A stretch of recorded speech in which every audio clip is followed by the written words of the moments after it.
Биринчиден предупреждение берген эмес. Экинчиден болон соломунга ham аткан эмес. Промой булар ушу аткан айнеге 5-6 окту. 30 декабрдын таңкы саат 6 чамасында Кыргызстандын эки жараны Мерседес гигант үлгүсүндөгү автоунаасы менен Өзбекстандын Шархават айылынан өтүп бараткан учурда кошуна чек арачылардын огуна кабылган. Алар жарадар абалында Кыргызстандын аймагына чейин автоунаасын айдап качып өтүшкөн. Учурда жарадар болгон эки жарандын бирөөсүнүн денесинде ок алынып, абалдары туруктуу. Баткен облустук ооруканасынын адистери бул боюнча териштирүү иштери бүтмөйүн сайын алардын ден соолугу жакшы дегенден башка маалымат берүүдөн баш тартышты.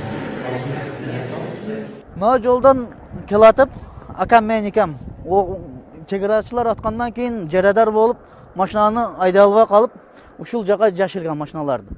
Машиналар күлүштөрдү алып, документтерди алып, тоо менен аралап качкандан кийин ушул Кыргызстандын 5 километр жеринен келген дагы машинаны Өзбекстандын чек арасына алып кирип кеткен. Окуя болгон жерде жабыркагандардын жакындарынан турган 50 чакты киши топтолуп, кошуна чек арачылардын аракетине нараазычылык билдирип чыгышты. Алар Кыргызстан аймагында турган Өзбекстандын Сох анклавынан транзиттик каттамды коопсуз кылып макулдашуу зарыл. Боз Адыр айылына караштуу 11 гектар аймагына эркин каттоону камсыздоо керектигин айтып талаптарын коюшту. Эми биз өкмөттөн суранарыбыз ушул эмени мындай мамлекеттик деңгээлде чечип берсе. Бирок өтө кыйналдык да сөзүн ачык бир чек арада жашап.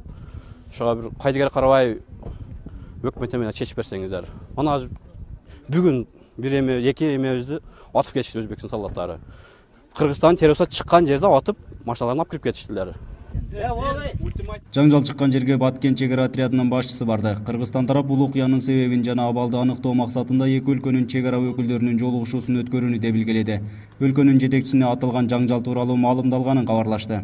Азыркы күндө биздин эки кыргыз жараны Баткен областык борбордук ооруканасында окуя боюнча азыркы күндө чек арачылар, тийиштүү органдар бул жерде жергиликтүү бийлик органдары териштирүү иштерин баштады. Азыр окуя боюнча мындан ары дагы анык болот окуянын кандай болгону. Быйылкы жыл башынан бери эле Өзбекстан менен чектешкен Баткен облусунун аймагынан 4 атуулга өзбек чек арачыларынын огу жаңылып, бирөө каза болгон. Ок атуулардын баары аткезчилик менен жүк ташууга байланышкан. Нургазы Жайнаков, Чергал Абдижалил уулу, Ынтымак, Баткен району.